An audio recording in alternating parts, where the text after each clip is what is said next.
Assalamualaikum warahmatullahi wabarakatuh. Perkenalkan, nama saya Anissa Silviana Andrani dari kelompok 1 Geografi Sejarah dengan NIM 2105166020. Assalamualaikum warahmatullahi wabarakatuh. Perkenalkan, nama saya Resti Apriliani dengan NIM 2105166002 dari kelompok 1 Geografi Sejarah. Perkenalkan, nama saya Gabriel Gimoro dengan NIM 2105166014 dari kelompok 1 Geografi Sejarah. Di sini saya akan menjelaskan mengenai teori Out of Africa. Jadi, teori Out of Africa ini adalah teori yang beranggapan bahwa manusia modern berasal dari Afrika. Migrasi yang dilakukan oleh manusia di zaman ini mengikuti migrasi manusia purba terdahulu, yaitu Homo erectus dan Homo neanderthalensis. Teori Out Africa menganggap hanya ada satu Homo sapiens serta tidak menerima teori lain, bahwasannya manusia berkembang di daerah lainnya. Teori ini juga memiliki bukti utama, yaitu adanya data DNA yang menunjukkan persebaran dari benua Afrika yang dilihat melalui mtDNA dan yDNA. Masih ada pula yang meragukan teori ini, karena ditemukannya fosil Homo erectus yang berusia jauh lebih tua dari manusia modern awal di Afrika, tepatnya sekitar kurang lebih 1 juta tahun lebih lama dari Homo sapiens atau manusia modern. Selanjutnya, saya akan membahas kelanjutan dari materi teori Out of Africa. Jadi, ada pendapat menurut Max Iman bahwa manusia modern yang sekarang ini ternyata merupakan manusia yang berasal dari Afrika, yaitu antara kurun waktu 100 sampai 200 ribu tahun yang lalu. Selanjutnya, manusia Afrika sendiri bermigrasi keluar dari Afrika, yaitu yang berlangsung sekitar 50.000 sampai 70.000 tahun yang lalu.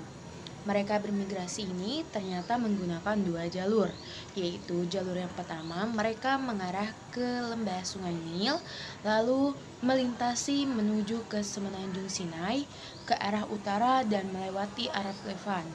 Berikut gambar dari jalur tersebut. Jalur yang kedua yaitu mereka menggunakan jalur yang melewati Laut Merah. Bisa dilihat gambar di sebelah sini. Nah, jadi kenapa sih pada zaman dahulu itu manusia purba itu mudah sekali bermigrasi atau melintasi lautan? Yaitu hal ini dikarenakan 70.000 tahun yang lalu bumi sendiri mengalami namanya zaman gletser, yaitu di mana nanti lautan itu menjadi dangkal, sehingga manusia purba dapat melewati lautan dengan mudah dan bermigrasi ke daerah lain. Sekian, terima kasih. Teori of Taiwan. Teori of Taiwan menjelaskan bahwa penutur bahasa Austronesia tersebar di Asia Tenggara hingga Kepulauan Pasifik dan Madagaskar dari Taiwan atau Formosa. Hasil kebudayaan dari budaya Austronesia yang tertua menghasilkan bukti substansis pertanian dan aspek lain dalam bentuk kapak persegi. Tembikar yang ditemukan di situs Hemudu di Teluk Hanzhou, Provinsi Jiangxing. Penutur Austronesia memiliki budaya mendongeng melalui lukisan dinding gua. Lukisan tersebut menggambarkan perjalanan hidup mereka. Mengapa teori of Taiwan dapat diterima? Teori yang paling banyak diterima mengenai penyebaran masyarakat penutur bahasa Austronesia adalah teori of Taiwan, yang menyatakan bahwa masyarakat penutur bahasa Austronesia bermigrasi dari pantai timur Cina bagian selatan melalui Taiwan sejak 7.000 tahun yang lalu akibat tekanan demografis. Teori Out of Africa adalah teori yang beranggapan bahwa manusia modern berasal dari Afrika yang menuju ke Asia Barat. Sedangkan teori Out of Taiwan yaitu di mana migrasi itu dari Cina ke bagian selatan Formosa, berlanjut ke Filipina dan terakhir menyebar ke Kalimantan, Jawa, dan Sumatera.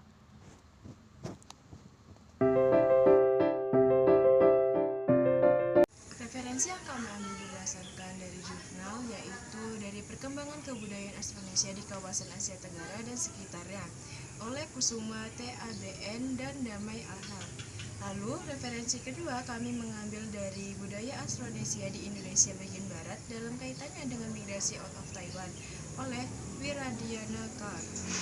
Lalu teori Out of Africa oleh Aryati Yulia. Dan yang terakhir kami ambil referensi dari Asal-usul manusia modern dari Afrika oleh Ribaud A dan Muslim AT.